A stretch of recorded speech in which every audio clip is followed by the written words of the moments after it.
Hey y'all, this is Jennifer G with The Real Housewife of Texas, and I'm back with my husband Keno, and we have another great show for you guys today.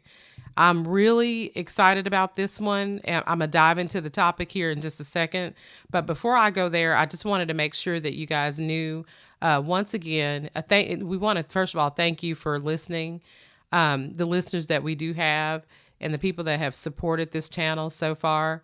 It's still very early on, and we know that, and we're continuing to try to make things better, and giving people what they want. But we also need the feedback. So make sure that if you do listen to the show, if there's something that you think we can do better, make sure we are getting that feedback. You're leaving comments, letting us know what you like, and we don't even care. We want to know what you don't like. If you have a negative comment to make, that's still feedback. So either way, let us know what we can do better. Because again, we want to make the show great.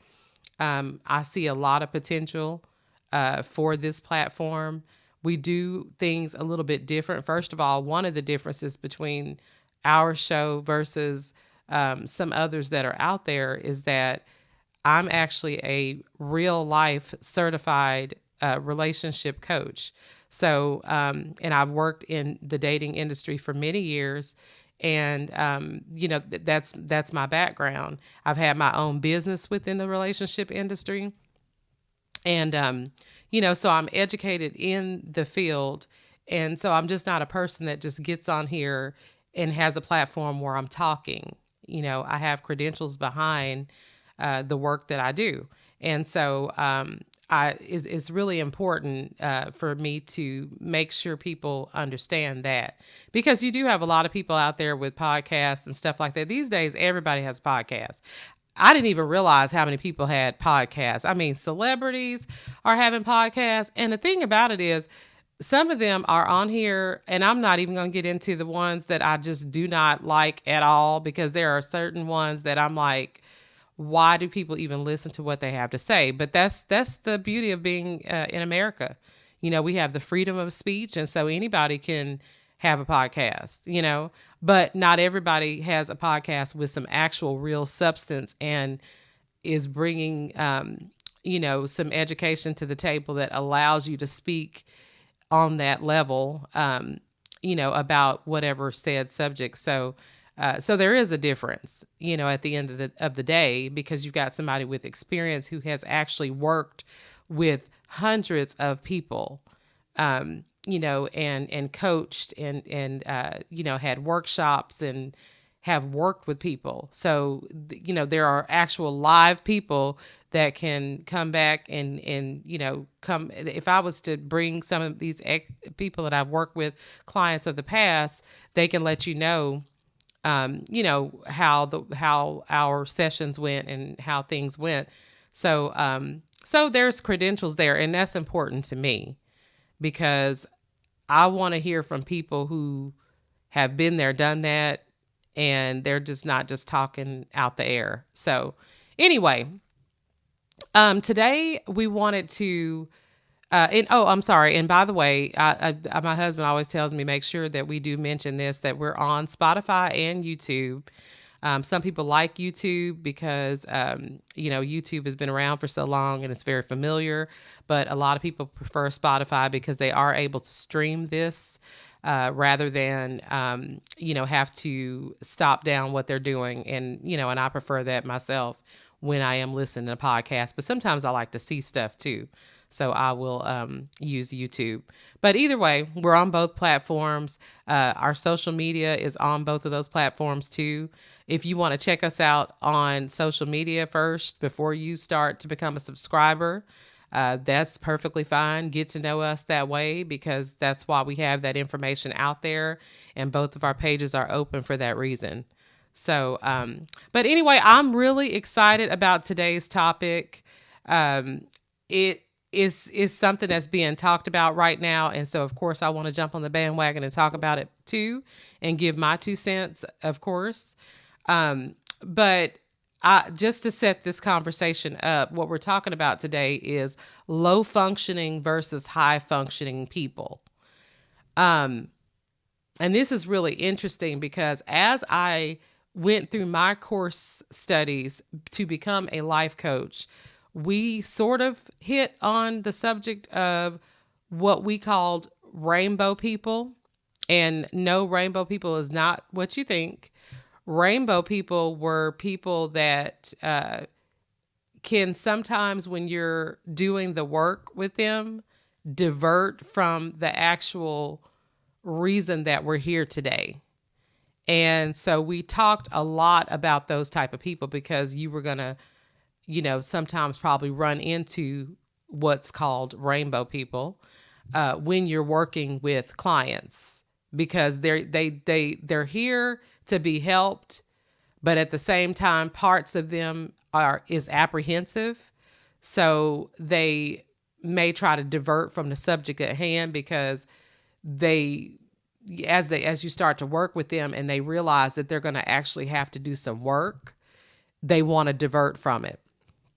So so basically what happens is that you'll start working with them and then they'll try to change the subject like a million times, and you kind of have to redirect them back to the reason that we're here in the first place. So we talked a lot about that, but we really didn't touch as much on this new term, these new terms that are being used, that's called low functioning versus high functioning. Now, this is something that's been around for a long time, but I think that right now we're just in this surge where there's a little bit more awareness about it.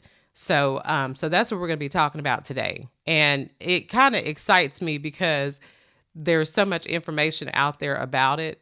And as you know more about low functioning versus high functioning, it brings an awareness to you to where it's really going to have you to start evaluating relationships around you.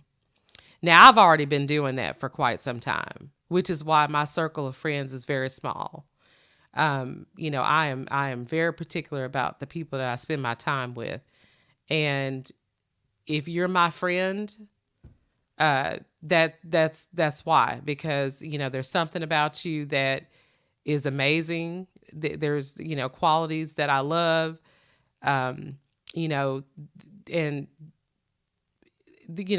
so anyway, I mean, I don't even want to get into friendships because we're not really talking about that today, but I'm just saying that it's important to always be evaluating who is in your inner circle. It's just really important because people can drain your mental and things like that. So you want to be careful about the company that you keep. And I've always sort of been very self-aware about that, so that's why my friends are very far and few in between, because if it's somebody that I feel doesn't bring much substance to my life, and they just may not be a good friend at all, then I separate myself from those type of people. But anyway, back to low functioning versus high functioning. There is a doctor out there. Her name is Dr. Cheyenne Bryant, and she has been in her field for, I believe it's been about 17 years.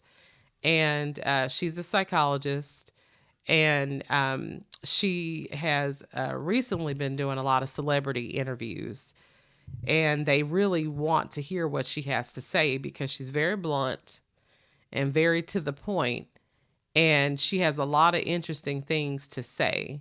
And if you're an intelligent person and you have interesting things to say, I'm going to be a fan of yours. And that's one of the reasons, like I say, that I like Dr. Phil, because he's intelligent and he has a lot of intelligent things to say. And I really resonate with a lot of his practices. So the same thing with Dr. Cheyenne Bryant. She has a different style from what I operate out of. And we're in two different fields. I'm a life coach. She's a psychologist though. But I like how blunt she is with her clients. And like I said about the rainbow people, she knows how to control those type of people without it getting out of hand, and them being able to divert her from the subject at hand. She's going to stick to it and say what she's got to say, and she's going to articulate it in a respectful manner, but she's still going to say what she's got to say. So anyway, low functioning versus high functioning. She's been doing a lot of talking about that, and a lot of people have jumped on the bandwagon and spoken about it as well. Because, like I said, as you start to see what that means and who these people are, and you're able to identify that, it will make you change some of the thought process about the people that you might be dealing with. That may be like relationship wise, or it may be friendship wise.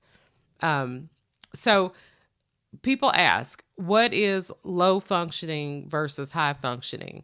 So low functioning is, and I'm going to play a clip that she did just recently here. That's kind of been going around the social media, that where she's speaking on it, because she actually did a interview with a celebrity, and he's also ex NFL football player Cam Newton, and he has a podcast which I really don't like, but I like her, so I watched the podcast, and she let him know what low functioning was versus high functioning. And she also let him know that he actually is a low functioning person, and he may be getting there to high functioning, but actually how he's operating right now is he's a low functioning person. So so it may ruffle some feathers, and things like that, but that's why we have these platforms, so that we can give information. So I'm just giving information today. So low functioning. Low functioning is a person who is not able, and when I say not able, you can become a high functioning person if you are low functioning. So when you are still at the level of low functioning, what that's talking about is somebody who is not yet, and I guess I'll use the word yet is the reason why I even mentioned that. They are not yet able to regulate their feelings and emotions. They don't know how to self-regulate. So they're operating out of that and operating in that manner. So for an example, if you're talking to somebody that's low functioning and has low functioning behavior, you could be talking with them about something, and let's say you said something to them that sort of ruffled their feathers a bit. They're going to react. Most low functioning people are just reactors. They're not going to take a lot of time to make some self-assessment before they speak. They're going to just react to what's being said. They don't know how to self-regulate. When you know how to self-regulate, you have the ability to have that inner voice that tells you, hey, take a step back for a second. You're upset. This person is upset, or they upset you, and you might be feeling all the feels. You might be pissed off to the highest level that you could be pissed when they're telling you something. However, you know how to manage your emotions. So I'm not going to react to what you're saying. I'm going to take a step back. It's almost like I was telling Keno when we were kind of discussing this amongst just the two of us. It's almost like that show back in the day with Raven Simone, where she would have those "that's so Raven" moments where she would kind of step out of herself for a second and think about, if I move forward with what I'm saying or how I'm reacting, is it going to be a positive outcome or is it going to be a negative outcome? And she was able to sort of foresee or forecast what would happen if I reacted this way. Low functioning people are not going to be able, again, yet, because maybe they're on their way to being high and functioning. Maybe they're in counseling. Maybe they're getting some help and some tools for this. But if they're low functioning, they're not there yet. And so they're just going to respond to the behavior that upset them. They don't know how to bring it down, bring it back, you know, take a step out of myself for a second here, regulate my feelings and emotions, and then I'm going to talk and speak on whatever said subject. High functioning people have the ability to do that. They know how to manage their emotions. They're very self aware.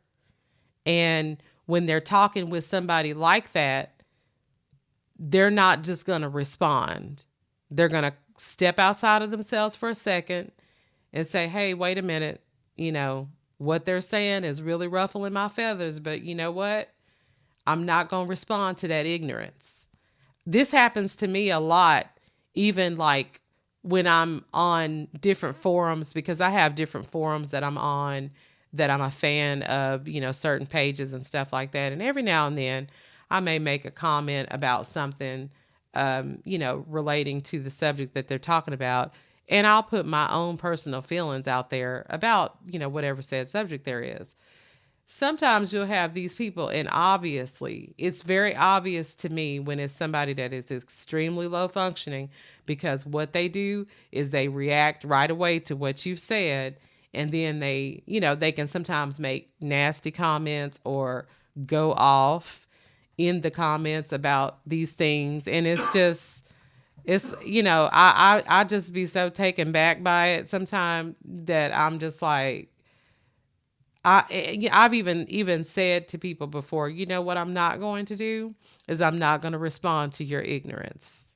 I'm just going to let you be ignorant right by yourself. And a high functioning person, that's what they do. They're not going to respond to the ignorance. So, so that's what we're talking about today.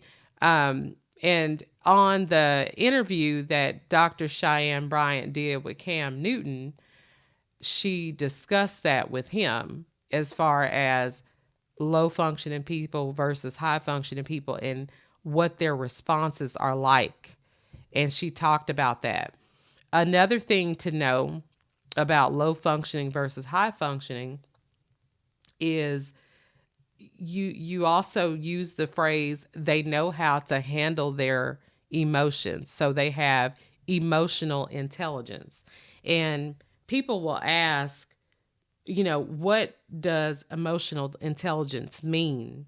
Well, what that means is that that's a person that recognizes, understands, and knows how to manage their emotions and also the emotions of others. So there again, you're not just reacting all the time. You know how to regulate your emotions. You know how to bring it back or bring it down when somebody is saying something to you, you know, that's upsetting you. You're not just going to just respond. And you know, so people that are not emotional intelligent, and this does not mean that the person themselves may not be intelligent, but you can very well be an intelligent person, but yet not emotionally intelligent. Because if you had emotional intelligence, you would know how to respond to certain things that's being said to you. So there's a lot of adults out there who haven't gotten there yet. They do not have emotional intelligence. They don't. They're just because they're an adult and they're in an adult body does not mean that they know how to regulate their emotions. And so, so that's what emotional intelligence is, and that's what she talks about that a lot too, because again, that falls into when we're speaking about low functioning people versus high functioning people. Another thing that she talked about is that you can be a person that has high value and what that means is like your social economic status may have you being a high valued person. So what she explained to Cam Newton is that yes, you are high value. You have, high value that you bring to the table because income wise, you could provide financially, you're able to provide for these women that you're dating or, things like that. But you behave in a low functioning manner, however, but you have high value. You're able to provide a life. You're able to, get out there and buy the things that you want. You have high value that you bring to the table.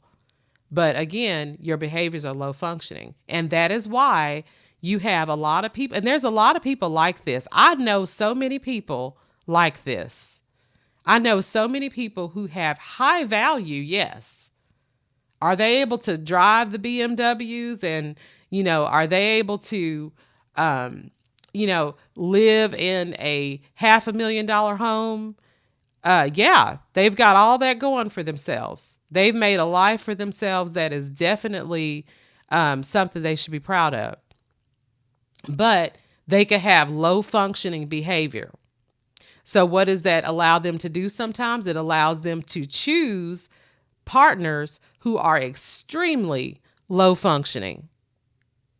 And you say, well, how can, somebody that has such high value, they're able to, purchase whatever they want. They can go on, expensive exotic vacations.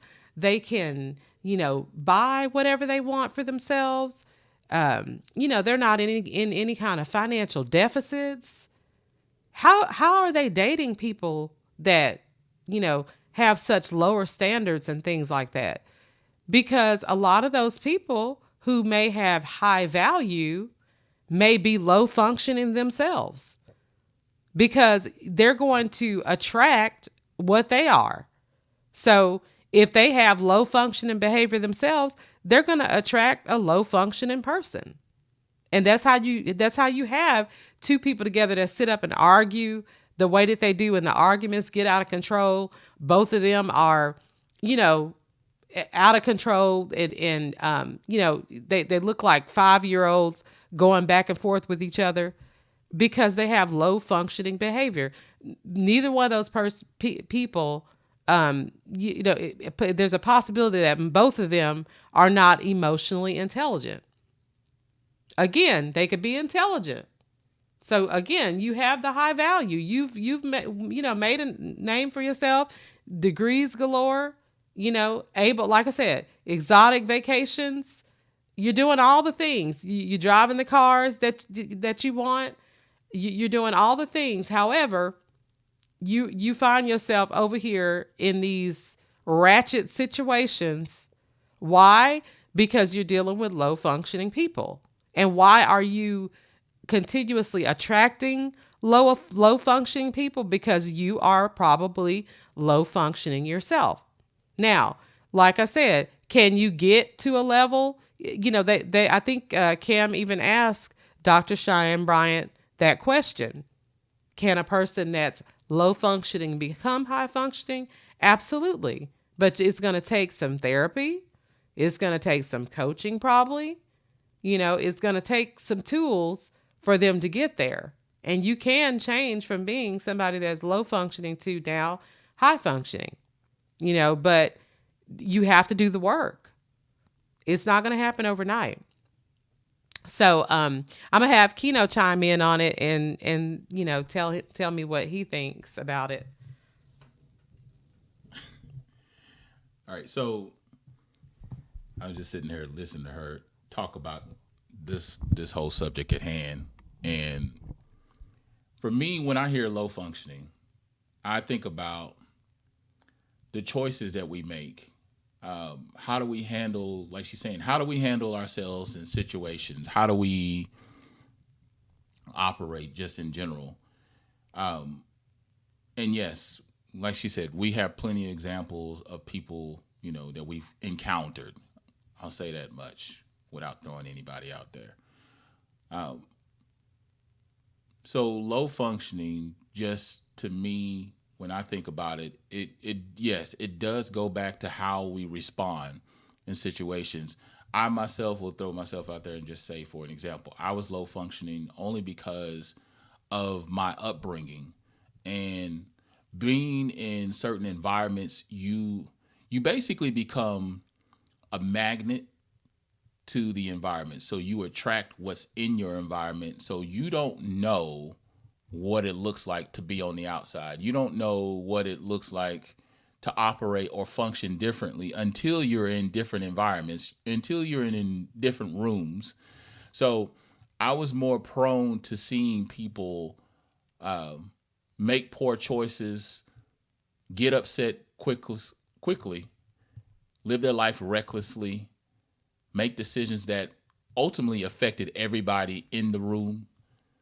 And so what happens is those behaviors become mimicked, or you start to act out the same way until one day you decide, like she said, there is a point in a decision that you do have to make to where you start to say, okay, let's try to do things different here.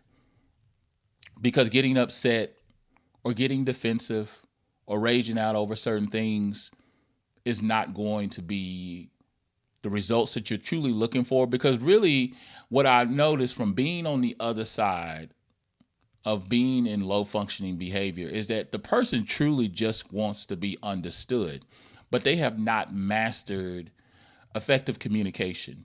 They have not mastered regulating their emotions. They have not mastered the understanding, like she said, of emotional intelligence, being able to read the room, knowing when you have crossed boundaries or hurt people's feelings or said too much that was not insightful, but more insensitive. So when you start to encounter those situations more and more, what actually ends up happening is that you actually begin to understand that, okay, my point is not being made, or what I'm trying to say is not coming across. So over the years, with being with Jen, I had to learn her communication style. She had to learn my communication style, but I also had to learn how to regulate my temperament.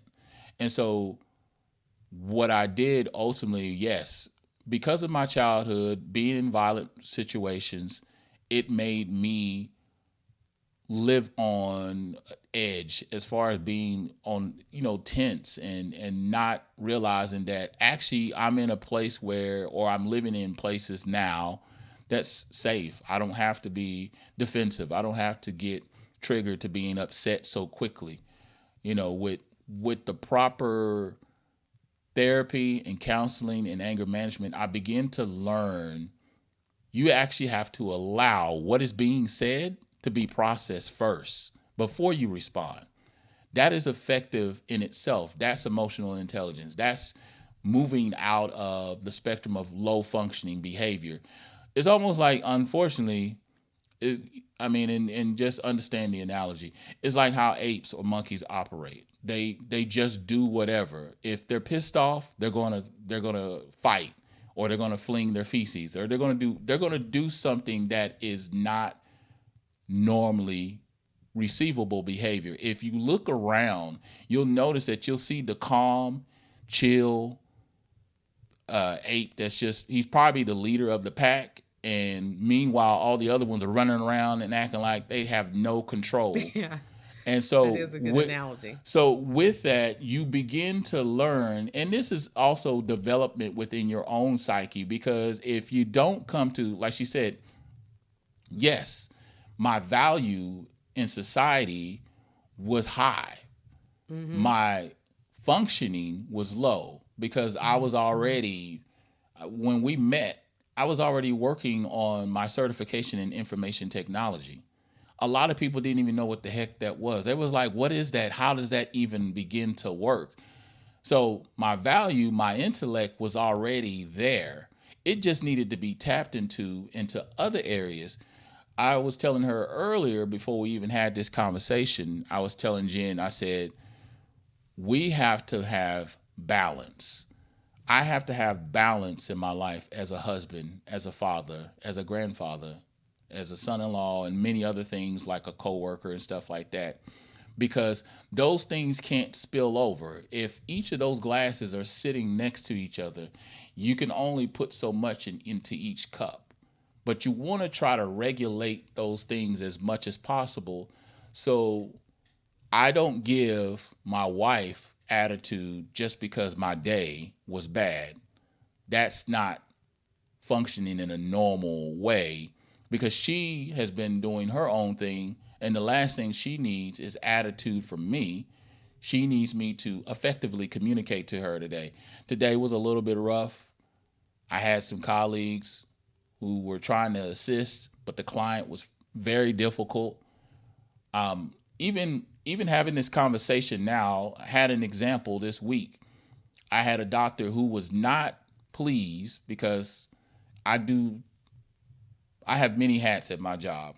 I'm fortunate and I'm grateful for it. Tell them what you do first. Well, I am. That's what I'm getting at.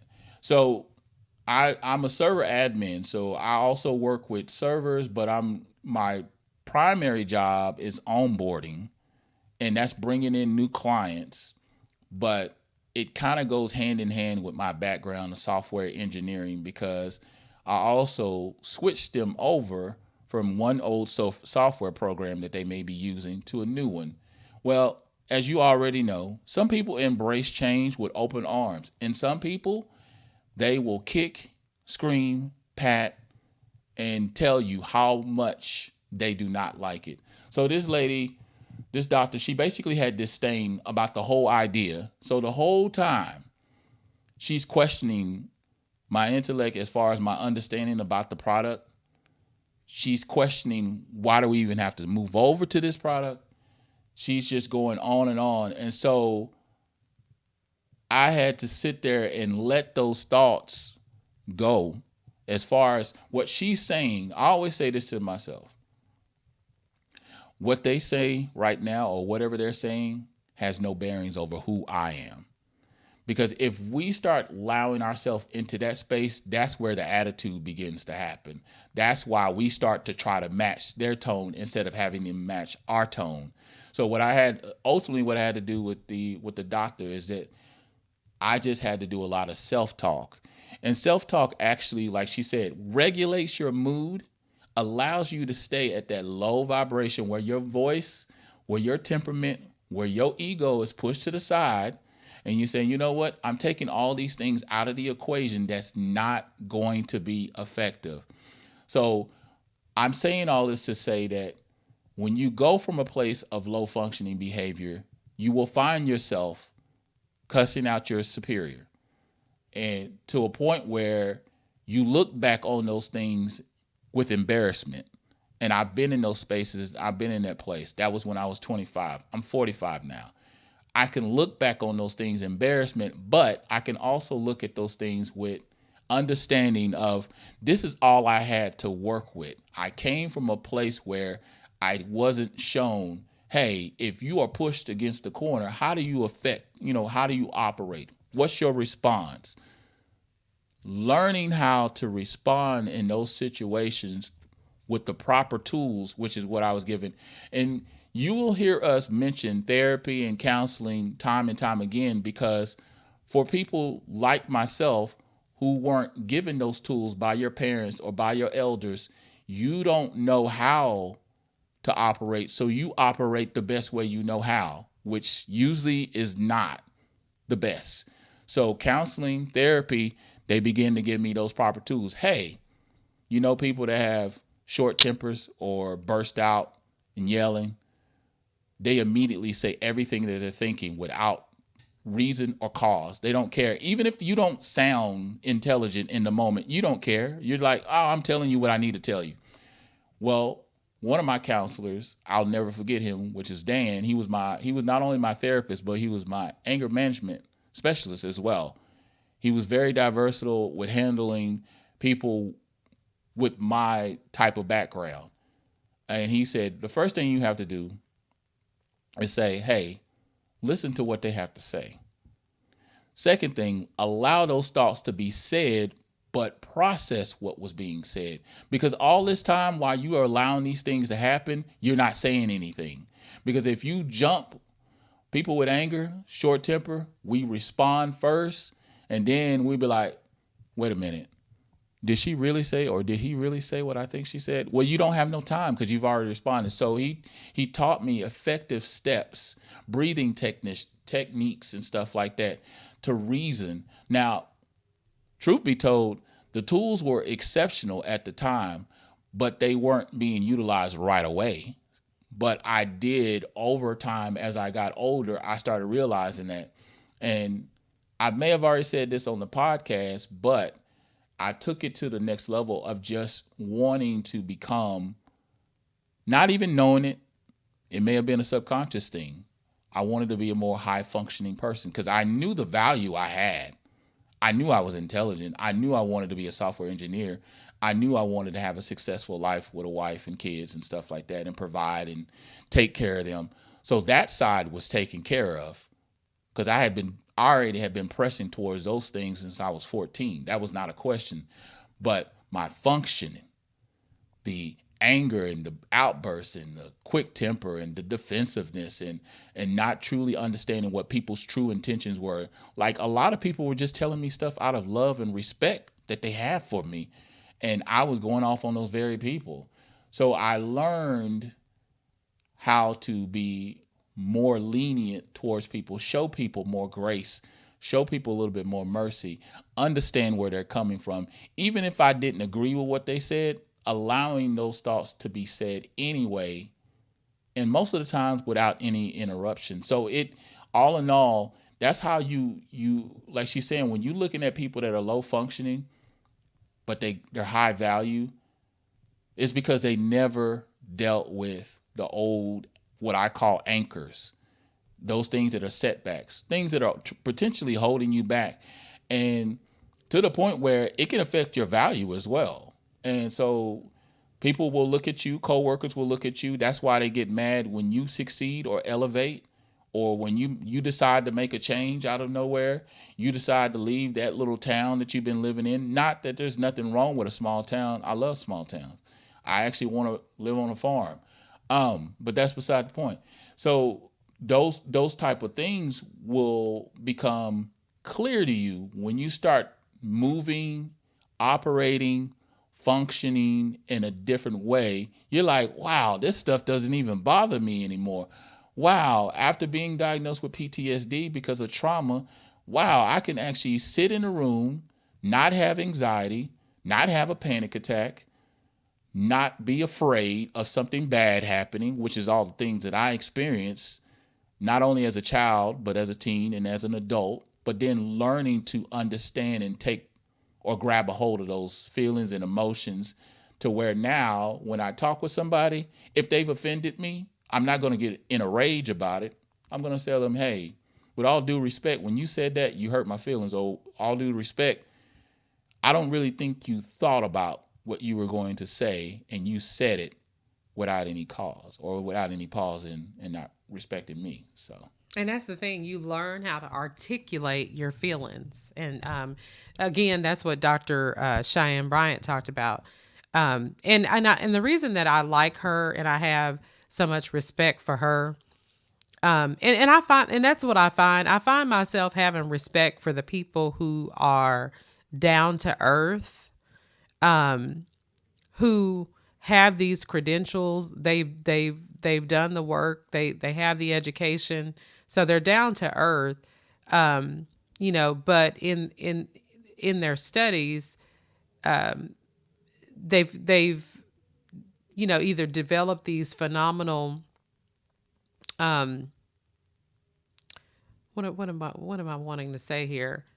What are you talking about? Their techniques or their I guess that is their techniques, the way they operate. But they could be a person that back in the day, like for instance, Dr. Field talks about the fact that, yes, he's a very decorated psychologist and, forensic science. He's worked in forensic science. He has all these credentials that, that's part of his background, but he will turn around and tell you in a second that, because some people, on his show try to address him. And again, these are those rainbow people that, like I said, I learned about in my life coaching studies. These are the people that's trying to divert him from the work that he's trying to do with them on the show. So what they'll try to do is be like, well, you just so up there that you just, the reason why you don't really get what I'm trying to say is because, you just so high society now. And so, whatever that you can't even come down to understand me at my level. And he will correct them and say, no, no, no, no. I, at one point, was homeless, living on the streets with my mother because we left my belligerent alcoholic father. So his upbringing was not, the best of situations. And that's why he's so down to earth. So yes, he's down to earth, but he's done the work. He went to school, he's gotten the degree. He's a high functioning person. But he's very down to earth because he has been, his background was not perfect. And I feel like those are the people that I have a lot of respect for a lot of times. So that's what I like about Dr. Cheyenne Bryant. She is very down to earth. In fact, a little bit too down to earth sometimes, in my opinion. Um, and we're gonna play a clip here of her in just a moment.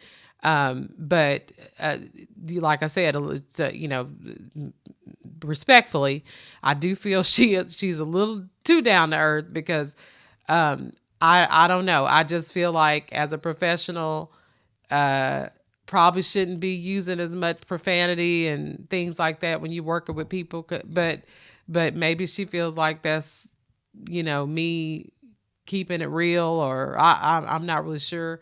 But I don't really prefer to operate that way. But hey, if she's reaching the people, if that's how she chooses to operate and she's reaching people, I think that's the bigger picture. But she will tell you though, and again, this is the reason I have respect for her, that she doesn't come from the best background either. Both of her parents were involved highly in drug activity, and she was raised by two people that they were in the inner city gangs and things like that. I mean, she explains her background in the war zone that she lived in to the point where it was important for her to know where the guns were, or her parents, she mentioned about how her father would tell her, make sure you look out for this situation or look out for that situation, because we could have people that enter our home that's trying to, that's I guess part of the gang activity and stuff like that. So anyway, that's the type of background she came from. But she and she'll tell you herself that she was at one point low functioning because, like Keno said, sometimes unfortunately it's because of the background that you come from and how you were raised. You don't know any better, and we don't do better until we know better. Yeah. So for her, that's what happened. She goes to school, she gets educated. Now she, is developing tools and learning techniques and things like that, having a little bit more education about how to handle these situations. And so she became a high functioning person. And that's why I think this subject is so dear to her, because, she will tell you that she is a living, breathing example of exactly what we're talking about. She was a low functioning person at one point that became high functioning through the tools and techniques that she learned. And she uses those tools and techniques to work with the clients that she has. The people that come to her for help, for psychological help. So yeah, you can become a high functioning person, but you have got to do the work to get there. So I like that Keno mentioned that. I like the some of the points that he hit on. Sometimes it is because of your background, and it's speaking on also what he mentioned about him at work this week and some of the things that he was experiencing. Because like he said, he does the the work of software engineering, like he had said, sometimes he's dealing with people. He works with, so basically what he does is he does software engineering work where he works with different dental softwares for software dental companies. So I work with a company called Henry Shine One. And what my wife is trying to get at is dental software programs. So they're utilizing our software programs that we've created, but we have offices with providers or doctors who are still using an old version of a third party program. So now we're moving them over to our more efficient, effective program. Transitioning is not easy. And that it goes without saying. And even some of these doctors kind of tied into the subject at hand. These are doctors, highly educated, probably live in nice homes, driving nice cars like she started out talking about. But they have low functioning responses, behavior, treatment, dictatorship. So it's like, and that's the point that I was getting ready to get to. I was going to say that when we were talking this week and he was explaining to me that he's had some difficult doctors that he was working with, and they're just out here responding, and some of them will start acting like a 2-year-old, and I don't want to switch this program, this is stupid, and they'll act all kinds of ways that you'll be so surprised that this decorated doctor is up here acting like a 2-year-old. Well, what I was telling him, when he was kind of just having a moment where he was telling me how his day went and what was going on, speaking of low function versus high functioning, that's what I had explained to him. I said, well, remember, these people may have high value, so they're doctors and they're up there in status in society. However, they could be a low functioning person, and that's what you're dealing with. So the thing is, a lot of times when you're dealing with different people, sometimes when you're talking with them, and like I said, if it's been a situation or a conversation that has gotten a bit heated and their feathers have gotten a bit ruffled, and they kind of something kind of hit one of their hot buttons and stuff like that, a lot of times you're responding to the issues. And I think we mentioned a little bit of this on the last podcast. You haven't even met the person, so to speak, yet. You could just be responding to the issues first, because those issues are going to meet you at the front door. Like they're yelling, they're acting like a 2-year-old. They have brought themselves down so low, and so a lot of times you're having to respond to that. Like you haven't even met Dr. Sykes yet, because Dr. Sykes is already reacting. He's got to get all this tantrum out, before Keno even begins to work with him. So, so just because, again, they have high value in society, they could be a low functioning person. And he has to keep that in mind whenever he is working with these people. Remember, they have high value, but these may be low functioning people. So you're going to have a lot of inner talk with yourself on how to deal with them. But we want to play this clip. And before we play the clip, though, I definitely want to give a disclaimer, because like I said, I have a lot of respect for Dr. Cheyenne Bryant and what she has to say. She does use a lot of profanity when she's talking. I wouldn't so much, like I said, operate with people that way. I didn't operate like that when I work with people and coach people. But that's how she operates, because I guess she feels like she needs to be down to earth, or maybe that's just who she is and that's how she talks. So please, listen with caution, because she does cuss a lot.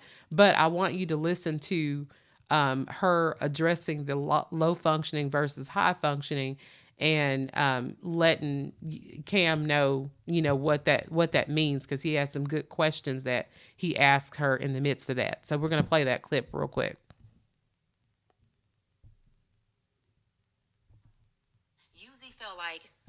the most intense, in love, deepest relationships because you got two at the epitome of vulnerability, pain pocket people who are bonding.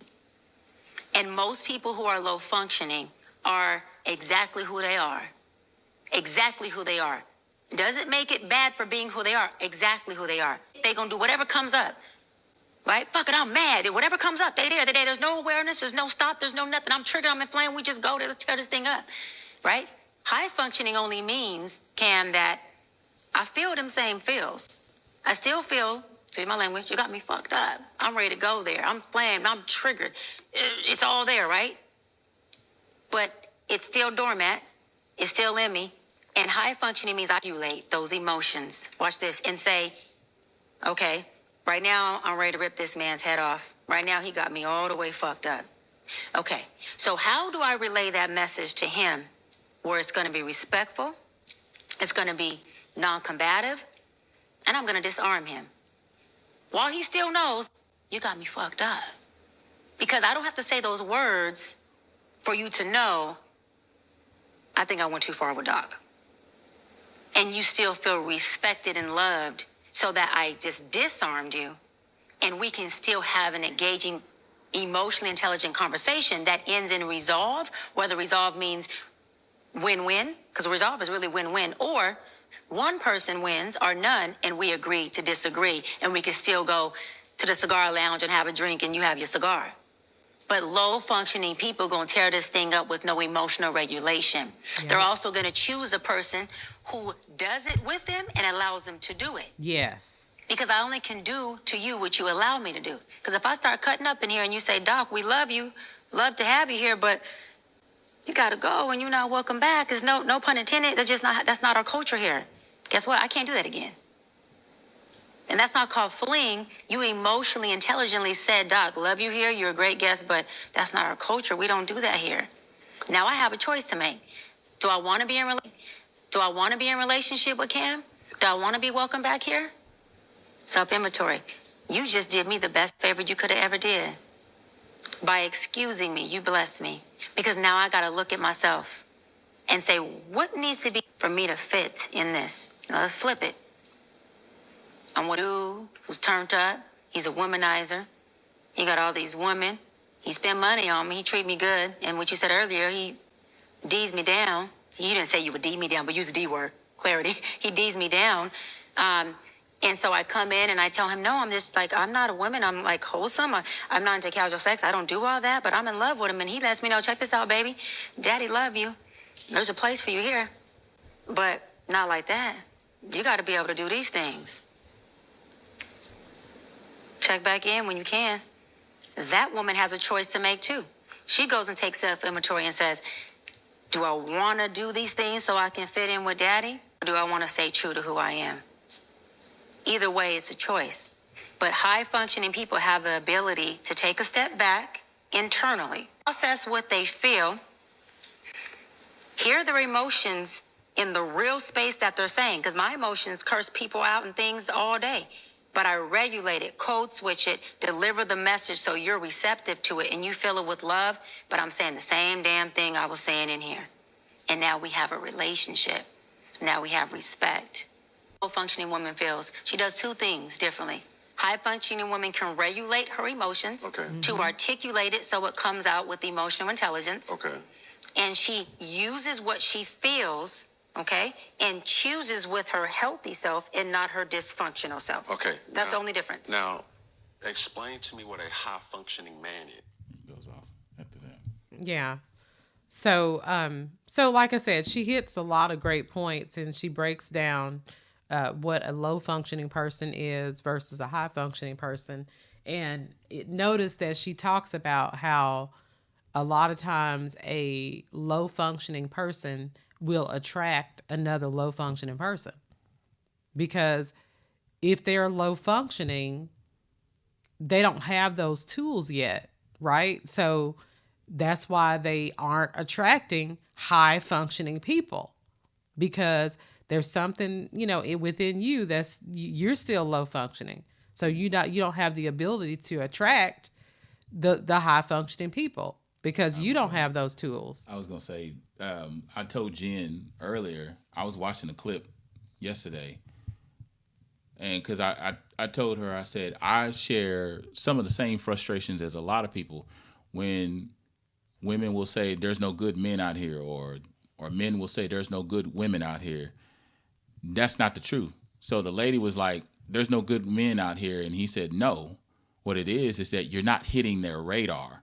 So you're walking past good men all the time. Mm-hmm. And so, yes, this is really kind of been the answer to that question all along, when women are saying, or in men saying, there are no good men or good women out there. It's really your temperament. It's your function. You need to change that. I was thinking about that just when I hear other people saying, oh, I'm having a hard time in my relationship. Why do I keep attracting the same type of man or same type of woman? Have you ever thought about maybe you need to elevate yourself and start changing the way you function in society? Yep. So you might be, have you ever thought about the idea that you may be low functioning? It may be you.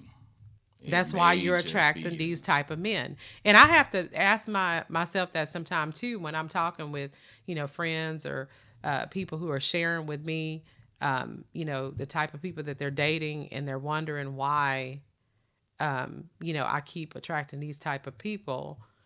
Well, I would encourage you to think about how you respond and what your behaviors are like. Are you a low functioning person? You have to ask yourself that. And that's a hard thing to do. Some people do not want to be able to look at themselves and have to admit those truths, but it's better for you to go ahead and recognize, again, being self-aware. That's part of being emotionally intelligent. Being self-aware, knowing that, you know what, I don't respond in the best ways.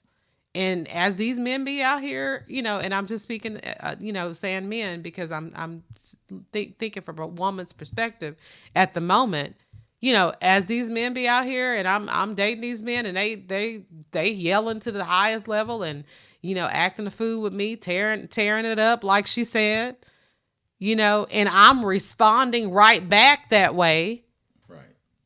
Why am I responding back that way? Because I'm probably a low functioning person as well. So we both out here just tearing it up and acting a fool. Are we really getting anywhere responding that way? No, we're not. So the first thing is to be self-aware. Yeah. And, and then if you're self-aware, you're able to do something about it. Right. So I would encourage you guys to evaluate yourself as you are out here dating. Are you low functioning? Are you responding to behaviors just as much as the people are, displaying the behaviors? Are you reacting to it? You may be low functioning. Or are you a high value person that, is still attracting these low functioning people? Why is that happening? Because I may have high value, but I may be low functioning. So I encourage you to, think about that as you're out here dating. Think about, what type of person are you? Because it really is important, people. It is. And this is the breakdown in relationships, and why dating is people that are out there dating is getting so difficult, because you've got all these dynamics out there going on. And, like I said, a lot of times when you meet somebody and you're seeing some of these behaviors happen and stuff like that, and people not being emotionally intelligent, people not knowing how to regulate their emotions and things like that, you're seeing these behaviors happen, and you're operating right along with them the same way. We got to fix that first. Yeah. Before we get into a relationship with somebody. And sometimes it does take you being in a relationship to even realize that. I was gonna say that I think sometimes people will see behavior or they'll see people's success and they'll look at them and go, "Oh, he or she is a go-getter. Wow, they're really succeeding at life and they're doing so many things." But then when you start to peel back the layers, because we had a conversation one day about Steve Jobs, and we realized, yes, it takes a lot to become a CEO, to run your own company. But what kind of boss were you? Were you the tyrant? Were you the egotistical guy? And so, even with that being said, sometimes what will happen is that success can cover up people's real issues. Yes. And they can still have low functioning behavior.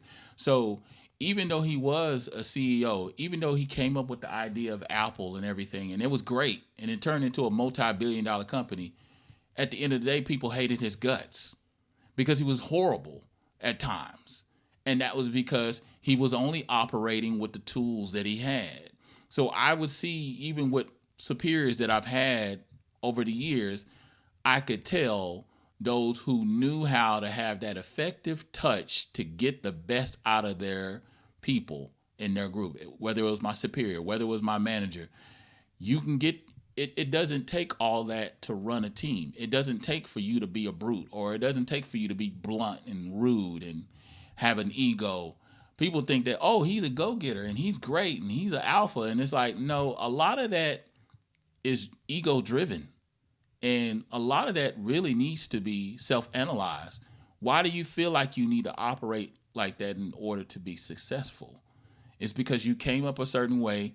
Some people got this, I got to get back at them mentality or an attitude. And that actually becomes a driving force of a strong level of negativity. And then you become this person who has all this disdain in their heart, and they treat people a certain way, because it's not even just functioning relationships. It's just even how you just treat people in general. Mm-hmm. That becomes a part of your functionality as well. So it's a lot of things that can be looked at a certain way. You know, just even given with the Diddy situation, people were so, over the years, they were like, oh yeah, he's a business guy. He's great. And then when you pull back the curtain, you realize this dude is abusive. He's controlling. He's manipulative. He's conniving. He's a lot of things that are not good. But you look back at his childhood, his teen years, his adult years, you start realizing, oh, it's been there all that time. You never get rid of the baggage until you open up the suitcase and unpack everything. Once you unpack everything, then you realize, oh, this is what's really going on with me. And I want to say something there, because you hit something, a very important point.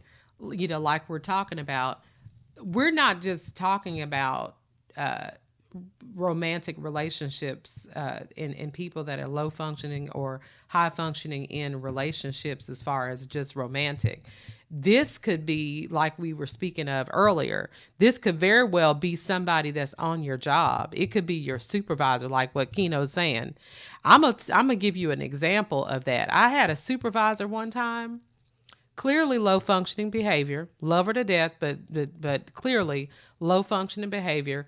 You know, had to tell me something, but had the audacity to address me in a very, to me, it was extremely aggressive way, especially for us to be in a professional environment. And I could have responded all kinds of ways, but again, a high functioning person is not going to respond, you know, like a low functioning person is. Now, I could have got ghetto and, you know, went off and, you know, did all these things, but I didn't do that. I said, you know what, you know, they wanted me to speak about a subject and come into the office and speak about it. And I waited till we got into that office. And then I just broke that situation down and was like, well, okay, first of all, you don't address somebody like that. We're in a professional environment. So we're not going to be in this professional environment and sit here and respond like dogs that's in a pack. And, you know, somebody done, you know, we on a street corner and we you know, like I said, dogs in a pack, and somebody done mess with somebody in your pack, and so now you responded like a dog and barking and hooting and hollering, ready to fight and drawing lines and all that. Yeah. No, we're not going to do that. Yeah. We're not going to do that. We're in a professional environment, and that is not how you address somebody. And I actually had to pull out them life coaching skills, unfortunately. And this was a supervisor, by the way, but I had to pull out those life coaching skills and let her know that this is not how you address people. Right. And you are in a position of authority. And when you're in a position of authority, there is a lot of weight there. More required. Yeah. Too much is required. Much is given, much is required. That's right. Yeah. So you need to learn how to behave, because you cannot be out here, responding to people like that. And then because again, there's a lot of low functioning folks out there that are willing to respond in a negative and way. some of them are, exactly. Some of them, they don't have that. Again, we talking about people that don't have those inner thoughts pulling them back. So somebody else, and I explained that to her. I said, somebody else would have probably, y'all have been brawling on this ground right now. Yeah. In the way that you just reacted with me. But I'm not going to go there. Yeah. Because I know how to conduct myself in a professional environment. I'm not going to go there. And it wasn't that serious. Right. The situation at hand was just not even that serious to be responding the way that she did. Yeah. But again, we have to remember, people may be on your job, they may be in a position of authority, but that does not mean that they are a high functioning person. Yeah. They may not have those tools. Yeah. So yeah, it doesn't just relate to romantic relationships. This could be people that's on your job. This can be people that, you may go to church with. Oh, and don't let me get started on those folks. It's a lot of Christians out there, honey, that, they maybe got the stars and stripes and, can quote a Bible verse in a second. But they could have low functioning behavior too. It's just not resolved issues. Mm-hmm. People not dealing with their issues. I think the thing that Jen's saying and that I'm even saying is that it goes without saying, no matter where you're at, even if you're at the store, you could bump into somebody and they'll be like, oh, excuse me. But sometimes you can bump into somebody and they'll give you like a, like, you want something? You want some of this? And like, what? Whoa, hey, we're all pressed up against each other, walking down the same aisle together. Right, like, my bad. Yeah, and so that, like she said, regulate your mood. And I don't think we do that enough. We feel like the other person should be doing it. It requires us to do it. So that means you got to be on your P's and Q's. And no better example than just listening, but also getting feedback from other people and saying, hey, when this person said this to me, what would you have thought? And then that way you can begin to understand, am I responding correctly in those situations? Because sometimes I won't even respond at all because I don't feel like I may not give an adequate response to the situation. And like she said in the clip, what I have learned over the years, the beautiful thing that I've learned over the years is communicating in a way where you'll receive what I'm telling you. Even if it's a hot cold that's going to burn your chest, I can say it in a way without being disrespectful, without cussing at you, without calling you out your name. I'm addressing what you said, the subject at hand, and keeping it at that. We ain't got to go. We don't have to go for blow. We don't have to do that. Mm-hmm. The main thing should be the main thing. And so, yeah, it goes without saying, no matter where you're at, you're going to encounter these type of people. Yeah. I could be going to pick up food from the restaurant and the person be like, all right, so what you want to order? Oh, and they're huffing and puffing. Their huffing and puffing ain't got nothing to do with me. Don't allow their mood to shift yours and put you in a different space. But yeah, like she said, when you're high functioning, you're able to see all that.